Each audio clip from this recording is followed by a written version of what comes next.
My name is Dave Lorenzo, and I want to let you know that I am recording today's session, and I'm doing it for my own purposes. So if any of you are uncomfortable being on camera, or if you're in a place where you're not supposed to be, you may want to exit the room now because Jeff is going to start to record this.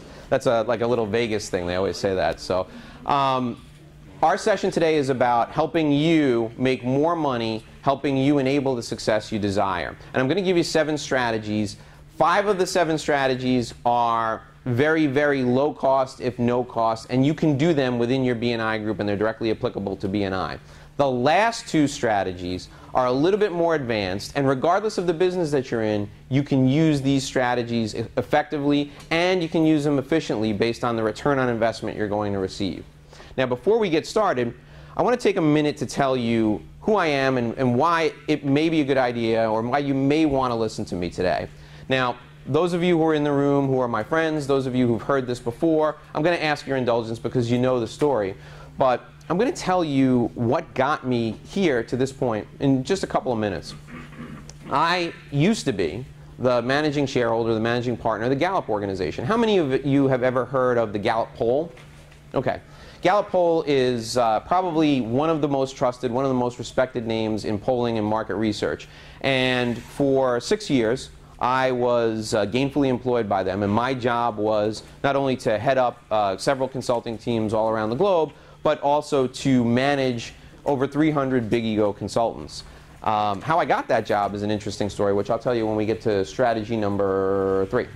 But before that, let me tell you specifically why I'm here and not working with Gallup anymore. I was managing a big account for Gallup.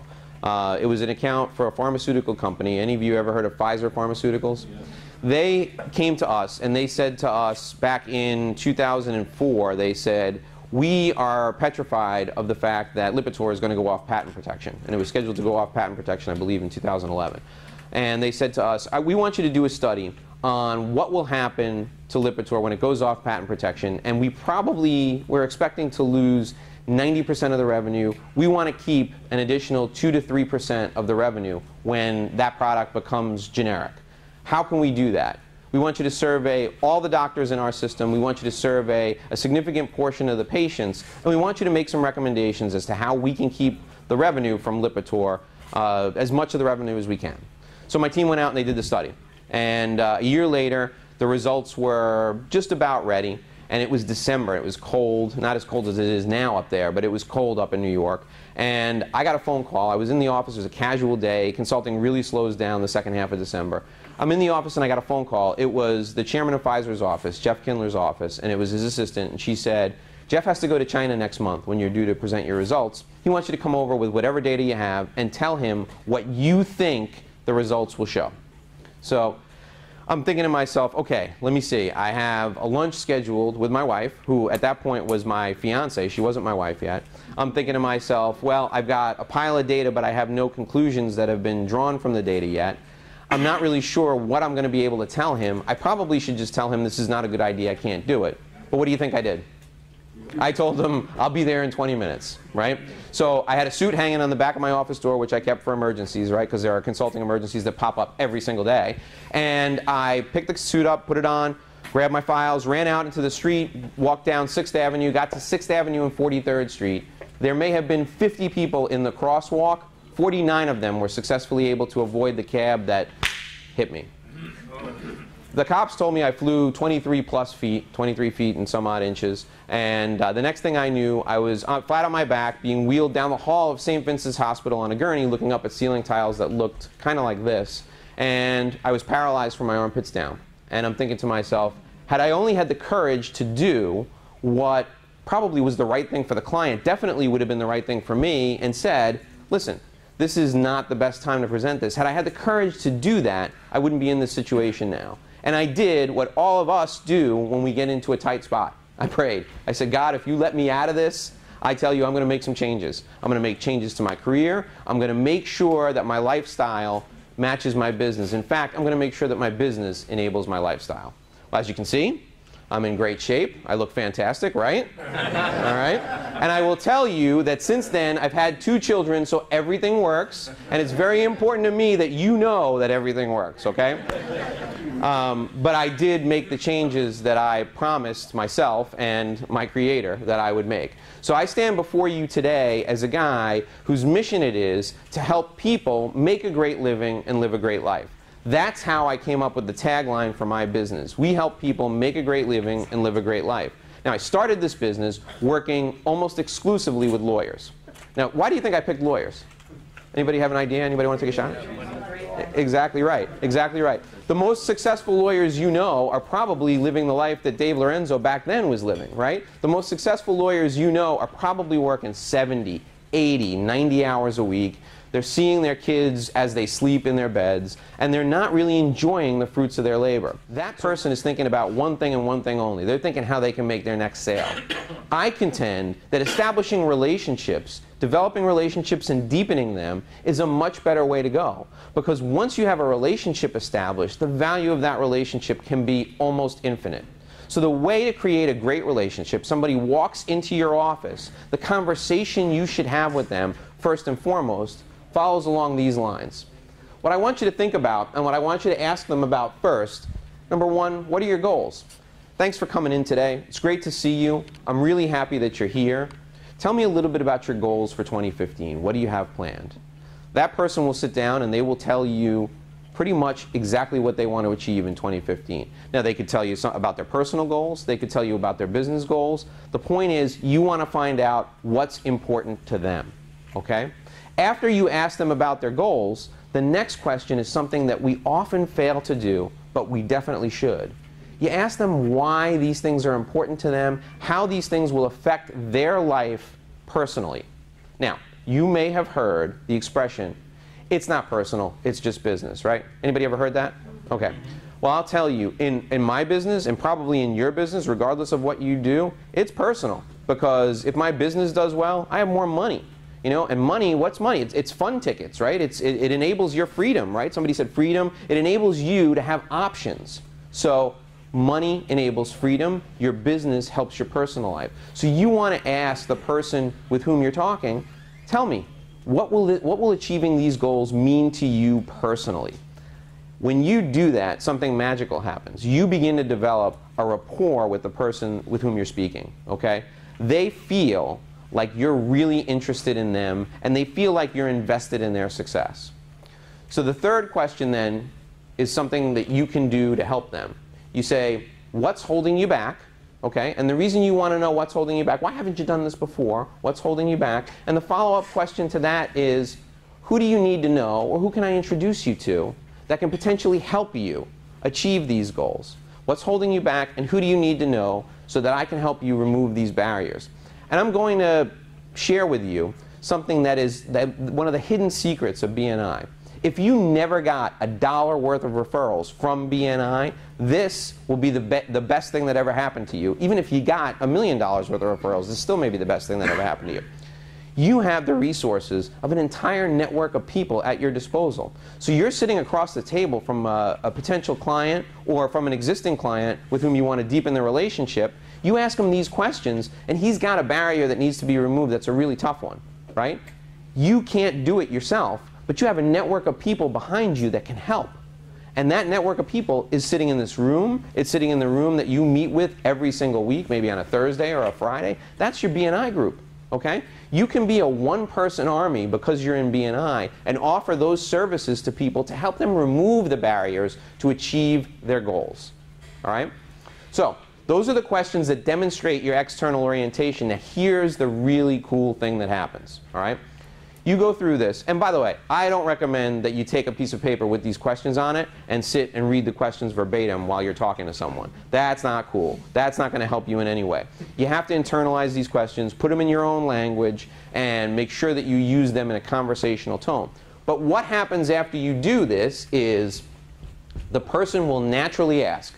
You've spent 70% of the time talking about them. And that's a good measure, by the way. 70 to 80% of the time you spend talking about the other person. The person will naturally ask you, we spent all this time talking about me. Dave, how can I help you? Your key element the key component for you, you have to be able to answer that question. Before you take that meeting, do your research. You need to know who this person knows, and you need to be ready to ask them to introduce you to somebody, all right? So in red, down at the bottom of each of these strategies, I have a takeaway for you. And this takeaway is be ready to answer the question with a specific, how can I help you? And the way you answer it is, thanks for asking. I know you know Dr. Joe Smith. He would be a fantastic client for me. I know his area of practice intimately, and I can help him make his practice more streamlined and efficient. I would love it if you would introduce me. You've spent 70 to 80% of the time talking about them. The 20% of the time that you're talking about you just ask for somebody specific. That person's going to go out of their way. They're going to go out of their way to introduce you. All right, that's strategy one. Everybody cool with that? Good stuff? Yes or yes? Yes. Outstanding. All right, strategy number two. Show, don't tell. You saw me, when you walked in this room, give you a book, a hardcover book, $30 retail value in exchange for your business card. Good deal for you, yes? Really good deal for me, all right? I'm demonstrating for you one of the strategies that I use all the time. That book, for me, is a lead generation tool. Those of you who are interested enough to take a copy of the book and give me your business card, I gave you something of value in return for something of value to me, and that's your contact information. So when I follow up with you, we'll talk about that a little bit later, some of you will actually become clients of me at some point. I'd be grateful when that happens, but some of you will actually become clients. I may not have gotten your contact information had I not offered something of value in exchange. So I'm showing you rather than telling you what to do. We all need to do the same thing with referrals in BNI, okay? If you are not getting good referrals from your BNI experience right now, there's a pretty good idea, there's a pretty good chance that you haven't demonstrated the proper way that you like to receive referrals. So I'm going to give you kind of a framework, all right? I'm going to give you a framework to use to go back to your BNI chapters and to show everyone how you like to receive referrals. Let's start by talking about what a referral really is, okay? Talk about what a referral really is. How many of you have seen this person in BNI? They're a power networker. They go to 5, 6, 7 things a week, right? Maybe 2 on one day, sometimes 3 in a day, right? A breakfast, a lunch, and a dinner. And they're out meeting people all the time. They're taking business cards, and they come to your BNI meeting, and they look around the room, and they go, I got one for him, I got one for him, I got one for him. And they stand up, and they say, I've got 7 referrals this week. I've got one for this person, one for this person, one for this person. And what happens? They're firing off emails left and right, right? That's not a referral, folks. That's an email introduction, all right? It's an email introduction. The likelihood that that's going to close, very, very small, okay? Very, very small. The likelihood that you're going to get a return email is probably very, very small, all right? Now, if you ask me if I have to choose between receiving an email introduction and nothing, sometimes it's a close choice, but most of the time I would pick the email introduction. Now, I'm going to tell you a little bit about an email introduction that went horribly, horribly wrong. All right? In our chapter, we have an exceptional financial advisor, outstanding guy, very good personal friend of mine. And he was giving his presentation, doing a bang-up job. He asked for somebody specific. He did exactly what you're supposed to do in your presentation. He asked for a specific introduction. Before he finished his presentation, another really good member of our chapter emailed that person and said, our financial advisor in our BNI chapter would love to meet you. He's a great guy. He manages my money. I think you should definitely meet him. What do you think? Before he got out of the front of the room and walked back to his chair and sat down, the answer came back, no thanks. Okay? There are some people you should never, ever do an email introduction to. Those are the folks with whom the introduction, the referral is so intimate, it's so important to them that an email introduction just would never do them justice, all right? In this case, our guy, the best guy you could ever refer somebody to, Perry Greenfield, by the way, the best guy you could ever refer anybody to, doesn't even have a shot now. That's ruined for him because of the email introduction. So if you ask me, I would say, no email introductions, all right? The second potential way you can refer people is a telephone connection.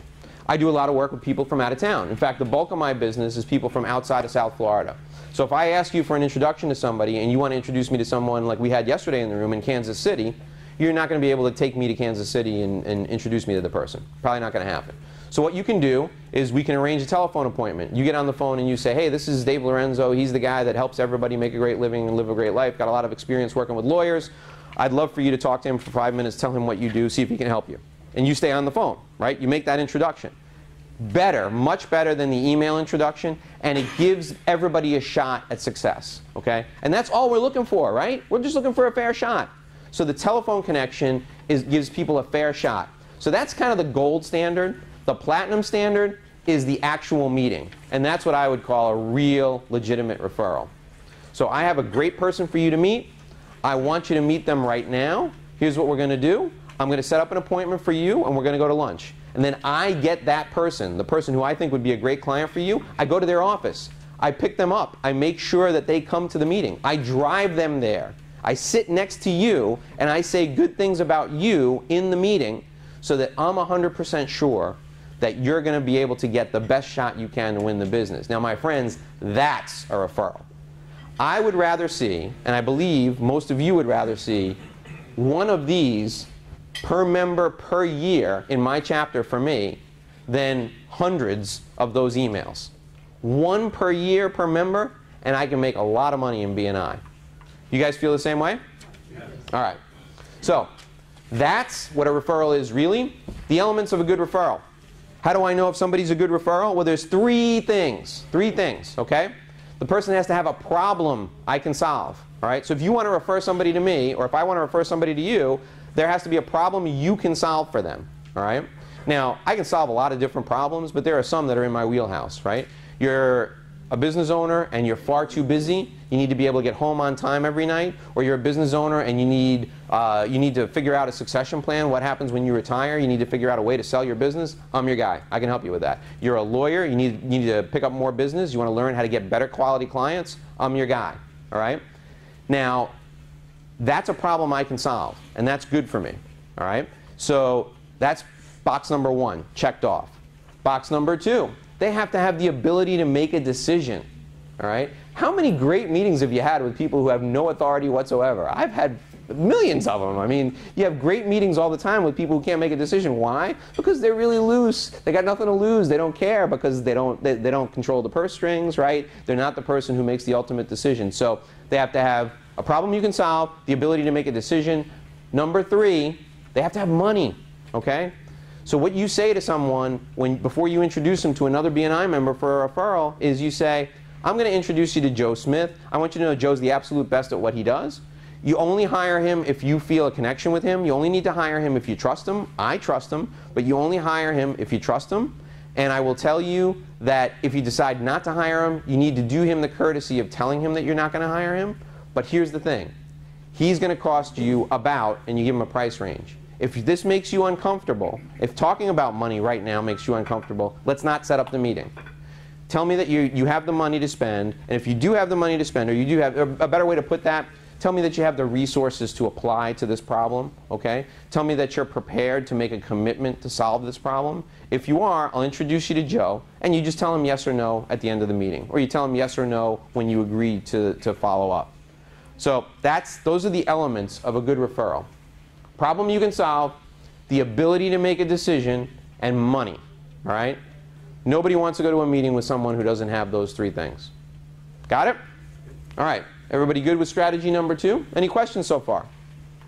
Relatively common sense, right? Relatively. All right. Strategy number three, be referable. Now, the first three elements of this strategy I would love to take credit for, but I can't. They come from a guy by the name of Dan Sullivan. And Dan Sullivan is the founder of Strategic Coach, which is an excellent coaching program for business owners. And when I first heard these, he refers to them as the referability habits. When I first heard these, I thought to myself, oh, this is such common sense. And then I really watched people, and I realized that it's not common at all, okay? The first thing is show up on time. Now, look, we live in South Florida, right? We live in Miami, okay? And everybody says, hey, it's a cultural thing, you know, 8 o'clock means 8:15, 8:20. No, all right? See, you probably run your business like I run mine. I have this thing called a schedule, all right? And when I have an 8 o'clock meeting, it's an 8 o'clock meeting because I probably have a 9 o'clock meeting, all right? And I have a 9 o'clock meeting and it's scheduled at 9 because I probably have a 10 o'clock meeting, right? We use a schedule to organize our day. That's what we do. So when somebody shows up late, it's not only not fair to us as the business owner, but it's not fair to the client, right? Because the client doesn't get the best of you because you're constantly looking at your watch. You're wondering how much more time you have to spend with them. Not fair to anybody, all right? It's also very disrespectful, all right? If I don't show up on time, I'm telling you that I'm on my own schedule. I don't value your time as much as I value mine, all right? So show up on time. Now here's the thing about showing up, okay? Once in a while, maybe once a year, and that's being generous, something happens. You have, God forbid, an accident, your kid gets sick at school, and you get flustered, and maybe you forget and you miss an appointment. Or maybe you just wrote it down wrong, or you put it in your calendar for the wrong day. That type of thing happens, and it happens once in a while. Your recovery from that will determine whether or not you can still have a relationship with that person. If you don't show up, and you don't try to recover from that in some way, you've not only damaged your relationship with that person, but think about what they're going to tell other people. Oh, I thought you had a meeting with Joe Smith. Yeah, I had a meeting with Joe. He didn't show up. I mean, and that's the nicest thing they're going to say, right? He didn't show up. Did he call you? No, he didn't call. I hope he's all right. Yeah, he's all right. I saw him yesterday. He just didn't show up for my meeting. All right?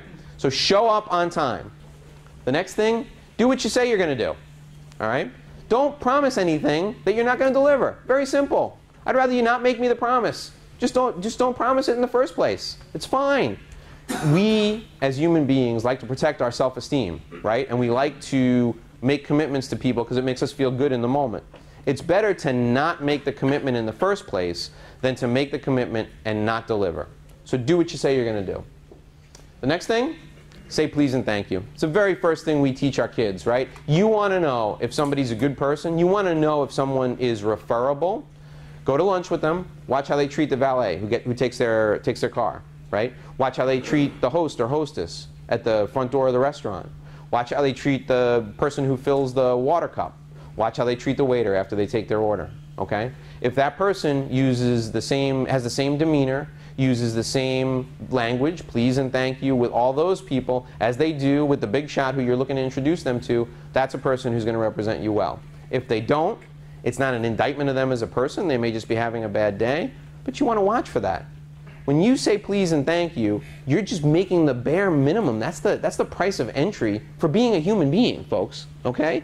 We teach this to our kids, yet sometimes we don't do it ourselves. So if you want to be referable, please and thank you go a long, long way.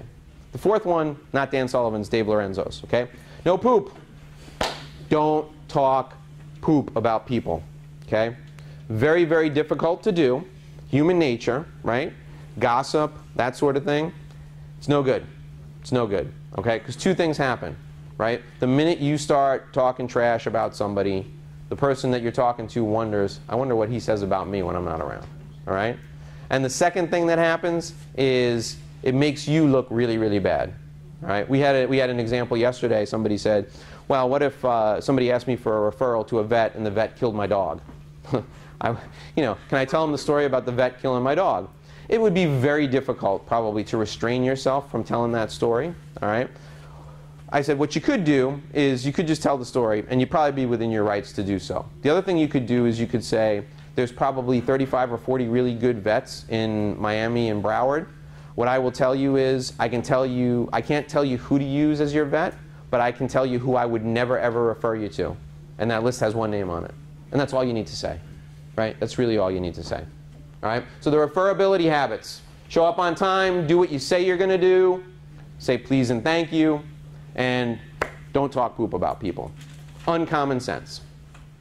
Strategy number 4 are the subway rules. Now, I struggle with this name a little bit because I used to ride the subway when I lived in New York quite a bit. Any of you ever ridden the subway?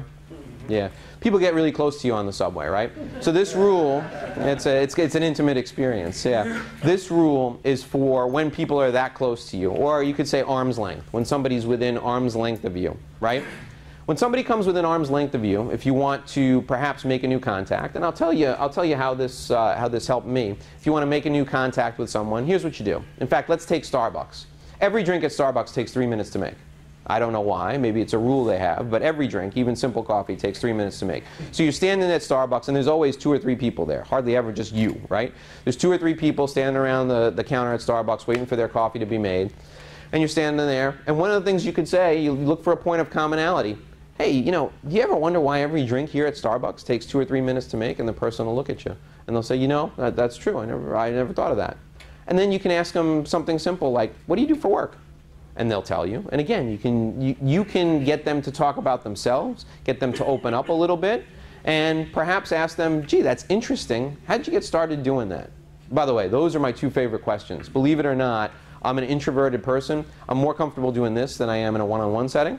All right? So, you know, when I meet someone at a networking event, the first question I always ask them is, hey, you know, it's nice to meet you. What do you do for work? And then when they tell me, I say, oh, you know, that's interesting. How'd you get into that? Right? By the way, if you ever meet a proctologist, that is like the best question you can ever ask a proctologist. How'd you get into that? Oh, forget about it. Anyhow, when you're looking for points of commonality, right, you need to think about the place that you're in, right? You need to think about why you're there, and you're all sharing the same experience. So we all walked in here today, right? When you walked in here today to this building, what was the first thing you thought about? It's hot, right? So you walk up to somebody you don't know, you look at them and you go, you think it's hot in here? They're going to say, yeah, it's hot. Can you remember the last time you were this hot? And they're going to say, you know, the last time I was this hot, I was on my honeymoon in Jamaica. Really, how was that? All of a sudden you're talking, you're striking up a conversation, okay? Ask a question, ask a follow-up question. Then you're done. That's it. It's over. 3 minutes. You don't have a lot of time. Starbucks, right? You're on the subway. You don't have a lot of time. The next stop's coming up. You say, really enjoyed speaking with you. Thanks very much. You start to walk away, and then you do the Columbo. Anybody remember Columbo? 70s TV show, Robert Falk, great show, right? You go, by the way, I have somebody that I want to introduce you to if you're interested who, you know, they probably could use what you do, your services. You wouldn't happen to have a business card, would you? Well, you know, I do actually have a business card. You get a business card. Now, here's a little tip for you. Those of you who got one of my business cards, I don't give them out very often, but those of you who got one of my business cards, on the back, my business card is blank and it just has lines like an index card. People will sometimes tell you they don't have business cards, and it's legitimate. Very few people remember to actually carry them. Carry your own business cards, and on the back, put some lines like an index card. Give it to them and say, just write down your contact information and I'll connect you. Maybe it'll be nothing, but who knows? Maybe it'll be the next big deal. I'll tell you a quick story about this. I got my job at Gallup. I was a hotel guy for 12 years. I worked for Marriott. I was a general manager of the executive stay brand, and I didn't know anything about consulting. So I had a particularly crappy assignment in Phoenix one time, and I'm flying home, and it was just such a bad week-long trip that I decided that I was going to do whatever I could to upgrade, and I used my points and I upgraded to first class on the way home. Sitting in a first class seat next to a guy who's like impeccably dressed. I mean, really, really sharp, obviously has money, and you know, typical business guy, like million-mile stare. Like I sit next to him, nothing, you know, I hit him with my elbow, didn't even move, you know. And he and I are sitting next to each other, the plane takes off, you know, food comes, we're passing food back and forth. And I said to him, look, it makes me a little uncomfortable. I have this little anxiety. I want to introduce myself just so that I know who I'm sitting next to. In case this thing goes down, I want to know who I died with. And he looks at me, and I'm like, I'm just kidding. We're going to be fine. I said, I'm Dave. And he introduced himself to me, so we start talking. He asks why I was in Phoenix, and I tell him. He asks if I like my job, and I said, look, I love the company I work for. I love the people I work with. Not crazy about this job in particular. Told him a little bit about what I was doing. We exchanged contact information. Flight lands, done, right? 2 days later, I get a phone call. He's the chief recruiter for the Gallup organization. He's the chief of worldwide partners was his title. Still a great title, right? Chief of worldwide partners. So I get a call from him. Would you mind coming down to Atlanta? I want to introduce you to some of my partners. I think they would like to meet you. I can't just drop everything and come down. I think they might be interested in you. We might have an opportunity for you. Well, I heard the word opportunity. I went. Next thing I knew, I was a consultant. So I struck up a conversation, used some of those rules that we talked about, and it turned out to be career altering. I wouldn't be here today if I hadn't done that. So you never know. People love talking about themselves. You can put it to work. Now, what I encourage you to do with this is set a goal for yourself, right? Have 1 or 2 of these conversations a day. If it makes you really uncomfortable, start with 1 or 2 of these conversations a week. Introduce yourself to someone who looks like a reasonable person, all right? Don't use it with the homeless, all right? I encourage you, especially men, not to use it with members of the opposite sex. It doesn't really go very well, especially if you're new to it. because it looks a little like you're trying to pick them up. So until you get really good at it and you know how to be non-threatening with it, start with people who are obviously business people. You may be happy with the results. Who knows? You could have a great opportunity, the opportunity of a lifetime pop up. All right, strategy number 5. David, yes. Before you go, I want to ask you a question. Please. To the question that you asked. Please. You say the question is, what do you do for work versus what do you do for a living? Yes. Can you comment on what do you find the difference is? Semantics. You can use what do you do for a living. Okay. What do you do for work is very of the people. It's a lot more common language type of thing. There's 2 schools of thought when you're talking about language, okay? The first school of thought is you should always use vocabulary that elevates the room, elevates the conversation that you're in. And in this setting, I agree with that, okay?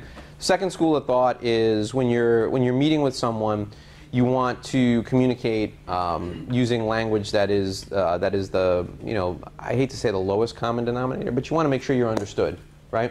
So here, particularly in a multicultural environment, I would always say, hey, what do you do? Me personally, I would say, what do you do for work? Because everybody understands work. What do you do for your job? What do you do for a living is fine. Perfect. And again, all this stuff, put it into your own language, all right? Make it your own. You don't have to use my words. There's no magic words. It's the strategy. It's the technique. Okay? Sir? When you actually meet these people and you send them your contact information or whatnot, how often would you say would you follow up with them? You send them 2 emails or what's really... Show up outside their house, that type of thing? No.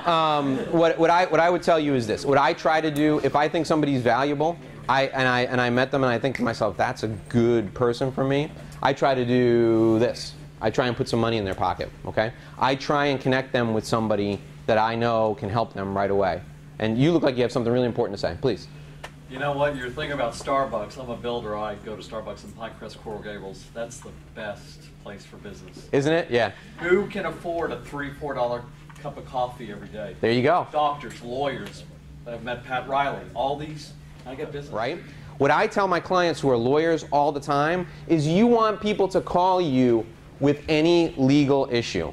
I want you to call me with any legal issue. Here's the thing. I might not be able to solve your problem myself, but I will connect you with someone I know and I'm confident in can solve your problem or can get you a resolution that's better than if you had just remained on your own, right? I got to be really careful. Lawyers can never promise a result, okay? So I might not be able to solve your problem, but I can connect you with someone who can get you to a place where you're in better shape than you are right now, perhaps, all right? So you want to tell people, call me with any need in their area, their business area, their legal area, so that you can help them with whatever their problems are. Why? Because you want to be able to put money in the pockets of the other people with whom you're connected. That's what you want to do. Now the whole deal is you have to make this effort with everybody who you find to be valuable. You got to make that effort with everybody you find to be valuable. If you don't make this effort to put some money in the other person's pocket, you're not doing your job, not only as a BNI member, but as a person who expects referrals, okay? I'll give you a couple of quick rules. The rule of 3 times. You got to try 3 different times. Try 3 different times with your BNI friends to put money in their pocket. If after 3 times you can't get a referral back from them, they're not trying, they're not making an attempt, then you can go move on to somebody else, all right? Try 3 times. I see this all the time. New members come into our chapter, right? And we try to refer them business 1 time. And they don't really know even what BNI is all about yet, okay? And the members just give up. I tried to send something to him. I sent him the perfect referral. He didn't follow up. He didn't do this. He didn't do that. All right, we need to teach him first, okay? Then after you teach him and he takes care of your referral, if he doesn't send you something back, he probably doesn't know how to refer you yet. One of the best things you can do to a new member is get him some business immediately. So try 3 times first, and then if nothing comes back to you, they're not even making the effort, and move on. Now you're thinking to yourself, well, how often does that happen? How often am I going to try to refer something to somebody and nothing come back? Well, about 1/3 of the time, you're going to refer stuff to people, and they're going to tell you, that's a bad referral. That's not the right person for me, all right? Still counts. You tried, right? That's the first third, okay? And I would say that's negative, not really negative, but that it didn't work out the way everybody wanted to. Another 1/3 of the time, it's going to be neutral. Nothing's going to happen, okay? Nothing at all. You may refer it to them, the business may come through, may not come through, okay? And then the third of the time, it's going to be life-altering. All right? It's going to be the greatest referral they've ever seen. It's going to be fantastic. That's what you're shooting for. But there's no way to tell which is which. So you got to take a shot. You got to take a shot at all three. All right? Rule of 3. Try 3 times. A third, a third, a third. A third of them will be great. A third of them will be neutral. And a third of them, you may be off the mark. You need to educate yourself a little more. They need to educate themselves. But until you make that effort, you can't really expect to get anything back. All right? Strategy number 6. The money's all in the follow-up. Communication equals cash. So these numbers here, at Gallup we did a thing. There's a study called the Net Promoter Score, right? Really fancy name for one survey question. Developed by a guy by the name of Fred Reichheld at Harvard. And that question is, how likely are you, on a scale of 1 to 10, to refer or to recommend the services of blank? So how likely are you to refer or recommend Dave Lorenzo on a scale of 1 to 10?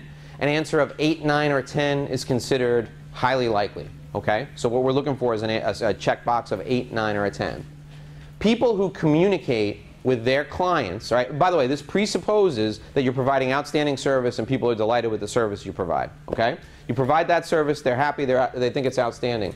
People who communicate with their clients on an annual basis, the clients are 25% more likely to refer you than if you didn't communicate with them at all afterwards. 25% more likely to refer you. People who communicate with their clients on a monthly basis, 50% more likely to refer you. All right?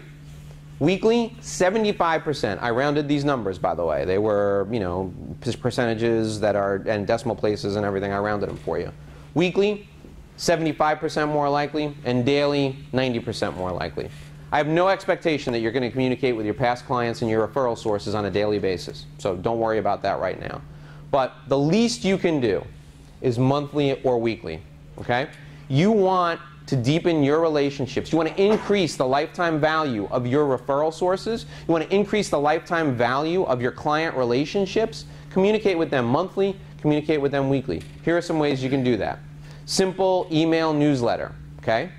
3 things you need to think about with an email newsletter: topic, tone, and timing. Right? The timing, you're going to either send it weekly or monthly. Right? The topics you're going to cover: I don't want to hear, if you're a divorce lawyer, I don't want to hear about divorce every week. I went through a divorce. I'm not interested in reliving it. I don't want to hear it. Okay? I want to hear about things that are going on in the community. I want your opinion on legal things that are in the news. I want your opinion on what's going on in the world around us. All right? Interesting articles, very, very much along the lines of something you would see in, say, Reader's Digest. Okay? Or look at a supermarket tabloid. Look at the things they write about, okay? The reason that National Enquirer and The Star are hardcover magazines and they're the most read magazines in the world is because people want to get into other people's business. So write your opinion about something that's going on in the news. You can't go wrong. Every business owner can do this, all right? Write your opinion on things that are happening in the community. Every business owner can do this, okay? Weekly email newsletter, phenomenal. And you're not worried about people who unsubscribe. The reason that you're not worried about people who unsubscribe, they're not going to be referral sources. They're not going to be additional clients for you because of that anyway. They may send you business, they may not. But the people who read are the ones who are really important because they care about what you're talking about. You can do something that's educational if you'd like. If you're in an industry where education is of paramount importance, write an educational newsletter. Send out an educational piece once a week. All right? Second tip I'll give you, print newsletter. Amazing. You know who sends stuff in the mail now? Nobody. Bill collectors. That's it, right? So if you sent a print newsletter once a month, within 6 months you would receive a significant return on your investment. I would tell you probably 50 to 100% return on your investment within 6 months. You got to give it 6 months. You got to show that you're consistent. By the way, if you want to do both, the people who read the email are different than the people who read the print. I can almost guarantee that. All right? So you can use the same content for both. The final strategy I'll give you related to this is cards, monthly cards. How many of you have ever seen Send Out Cards? It's a program that you can use to send cards on a monthly basis. Terrific, okay? It is absolutely terrific. What you can do is you can upload your contact list and select a card each month to send out to them, and it's a way for you to keep in touch. Now you're wondering, how does this have a business context? I'll tell you. Every month has a holiday. You can make your own holiday up, right? So, for example, January. Hope your new year's off to a good start. Have a prosperous and revenue increasing new year, whatever. February, Groundhog's Day. Hope you don't see your shadow. Hope your business comes out from the hole it's in and you increase your revenue. Something along those lines. I don't know. Whatever you do for business, right? 4th of July, declare your independence from, high taxes. Come see me and I will do your estate plan or whatever. Okay?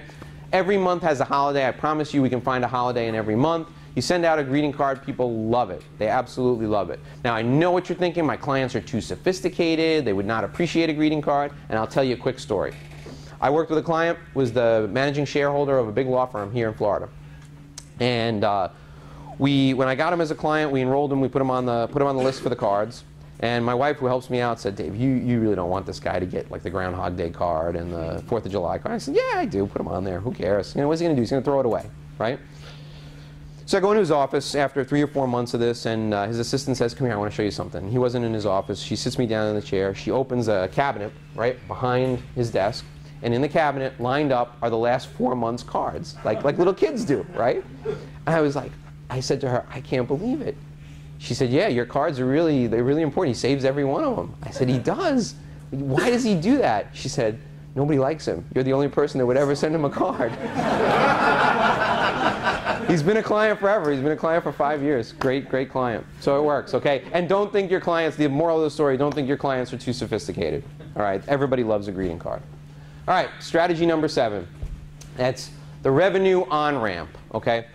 All of us love the big ticket client. We love the client that's going to pay us a lot of money, right? And that's what we live for, right? We live to hit the home run, but sometimes you got to hit singles and doubles. What I will tell you is, in order to develop trust with people, you have to have an easy way for folks to engage you. You got to have an easy way for them to get involved with you, for them to engage your services. What I would encourage you to do is to develop some sort of a low investment offering, and then ramp them up into things that are more sophisticated or more investment centric.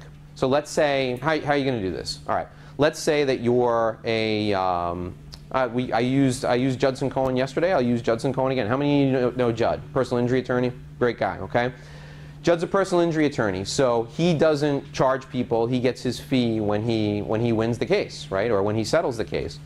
What Judd will do is he'll do a seminar on selecting auto, homeowners, and like disability insurance. Okay, and if I were Judd, I would be charging like $25 or $30 for people to attend the seminar. It's an opportunity for them to come hear his level of expertise, and then he puts them on his list, right? And he connects with them and emails them. Hopefully emails them weekly, sends them a newsletter monthly. And then when they have someone in their life who has had a personal injury, they call the guy who they went to. They spent $25 to have their insurance policy reviewed, and he's the guy who can help them out of a jam because he spends his whole time chasing down insurance companies for money. He knows what's a good insurance policy, what's a bad insurance policy.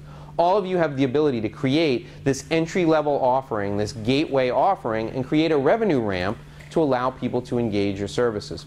So often I meet people who come into BNI who say, here's what I do. I only work with people who will pay $30,000 a year, and they're the CEOs of companies because I'm an executive coach, yada yada.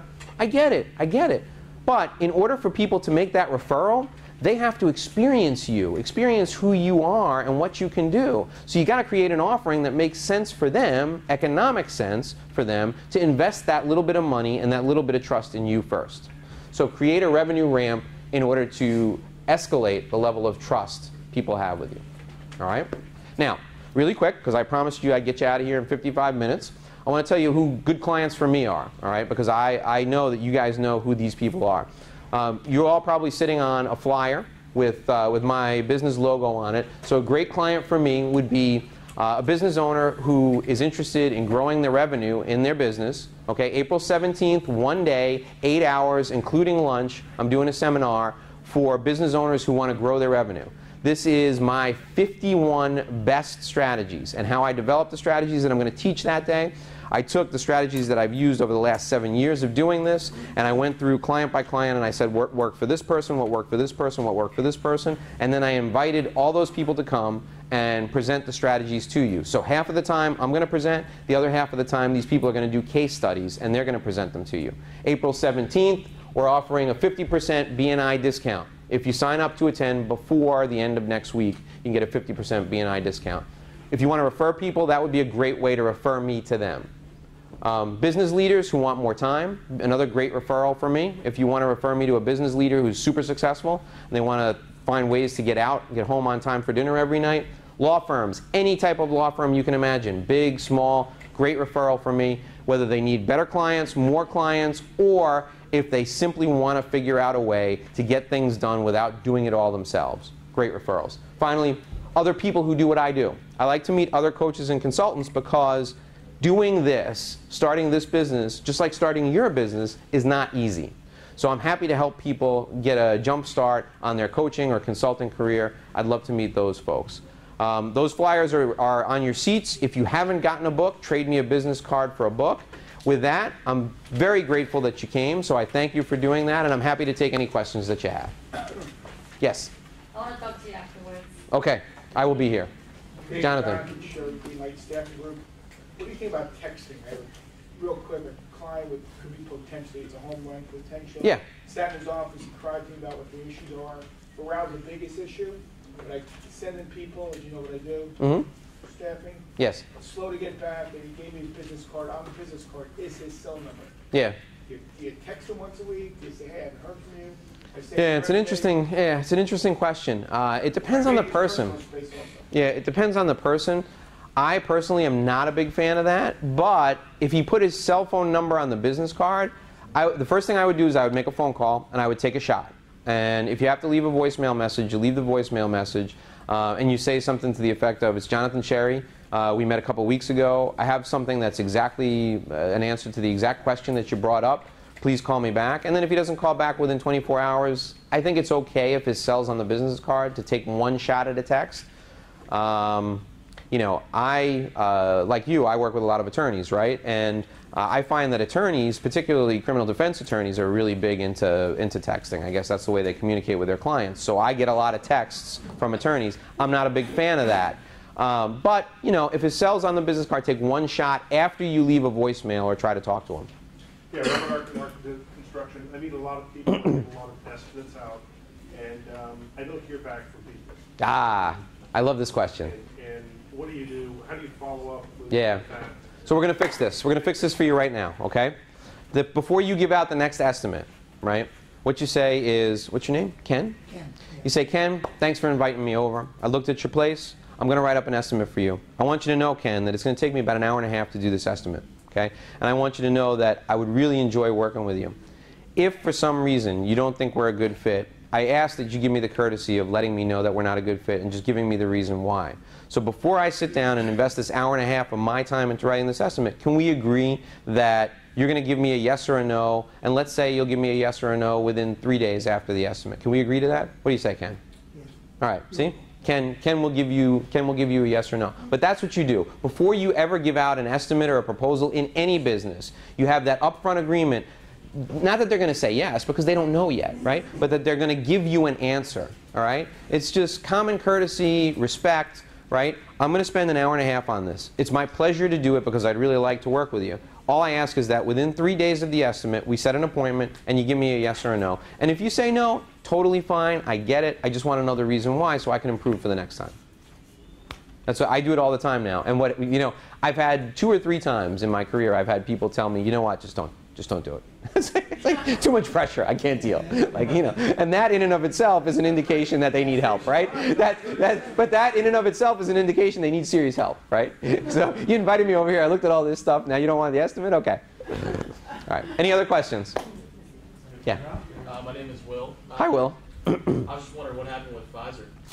Oh man, what happened with Pfizer? Well, what happened was I think they're still a good client for Gallup. What happened to me was they sent someone to the hospital to pick up the file. Yeah. No. The file was in my briefcase. Yeah. The cops were very quick to collect the briefcase before the passersby did. Yeah. They sent somebody to the hospital to pick up the file, you know, we did our report, and I think it worked out for them. A lot of I can't take credit, but a lot of the direct-to-consumer advertising you're seeing now, I think was a result of some of that. you know, and they were a good client. You know, I talked to people over at Gallup for a while, and they're still a good client. Jeff is no longer the CEO. He unfortunately left the company a year ago, but yeah, that's what happened. So, yeah. Any other questions? Carlos. Carlos Gutierrez, just a question about the Subway and Starbucks example. Sure, yeah. If I meet somebody who's in business and could use business, making a connection is an obvious way to put, you know, make what's in it for them kind of thing. Sure. What about people that are, you know, like work for a company on a salary, who don't necessarily look for business, but I still have a good rapport, want to build on that? What would you suggest as kind of a hook? What's important to you? If you can ask them the question, what's important to you at work, and you know, what would help you succeed at work? You know, what does success look like for you? What are your, if you can get to this point with them, what are your goals? You know, and how can I help you figure out a way I can help you achieve them? If you can do that, you know, I would look really good to my boss if I pick. Here's a great example. My sister-in-law works for MasterCard, and she had to do a big event, an internal event, and she needed a connection to one of the Disney hotels. I happened to go to school with somebody who's the general manager of one of the Disney hotels, and they gave her the VIP treatment. Like 14 people the event was for. They gave her the VIP treatment, made her look really good, and you know, she's also happens to be up for another job. So, you know, she's a salaried employee, she's up for a promotion, but pulling that event off may help her advance. So maybe she wasn't my sister-in-law, maybe I just met her and she told me that, I made the connection. It took me 2 minutes to make the phone call, it was nothing, you know? Very, very impactful for her.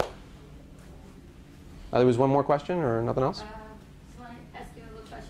How often do you hang out at Starbucks and make these connections? How often do you use your own system on a daily basis, let's say, because you're such a... Yeah, you know, I don't do a lot of Starbucks, but I do every time I fly now. Every time I fly, I talk to the person next to me. Yeah. Yeah, well, I'm not going to say every day because, again, I'm an introvert. It's a real effort for me to do this. But if I'm flying and I'm sitting next to somebody and they, you know, look and smell okay, then I do it. You know, yeah, it's a big deal. That's on a plane. That's a big deal, right? Yeah. No, I always introduce myself. You know, when I like a close environment like that, the very first thing that I do now is I say, "Hi, I'm Dave." And sometimes they'll just say hi, and they won't tell you their name, and then you know, right? But in a close environment like that, I always try to do it. You know, at a cocktail party, what I do is I look for the person who feels as awkward as I do. So, and then I go to that person right away. Yeah, yeah. All right, guys, thank you so much for coming. Make sure that I got your business card and get a book. Thanks.